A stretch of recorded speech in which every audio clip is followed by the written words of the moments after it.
4 piece মাংসে 1 কড়া ঝোল। কেমন লাগছে দেখতে?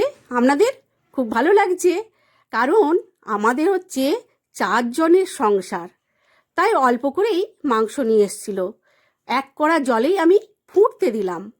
আজকে আমি রান্না করে ফেললাম ভাতটাকে আমি প্লেটের মধ্যে দিয়ে দিলাম। তার উপরে দিলাম গোল গোল করে পেঁয়াজ, আর রেখেছিলাম লঙ্কা, আর করে নিয়েছিলাম ঝুড়ো ঝুড়ো করে আলু ভাজা। আলু ভাজাটাকে আমি ঝুড়ো ঝুড়ো করেই করেছিলাম।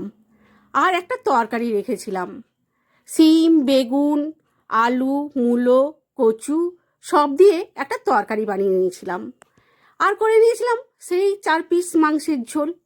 একটু পাতলা করে ঝোলটা বানিয়েছিলাম, সেটাও বাটির মধ্যে দিয়ে দিলাম।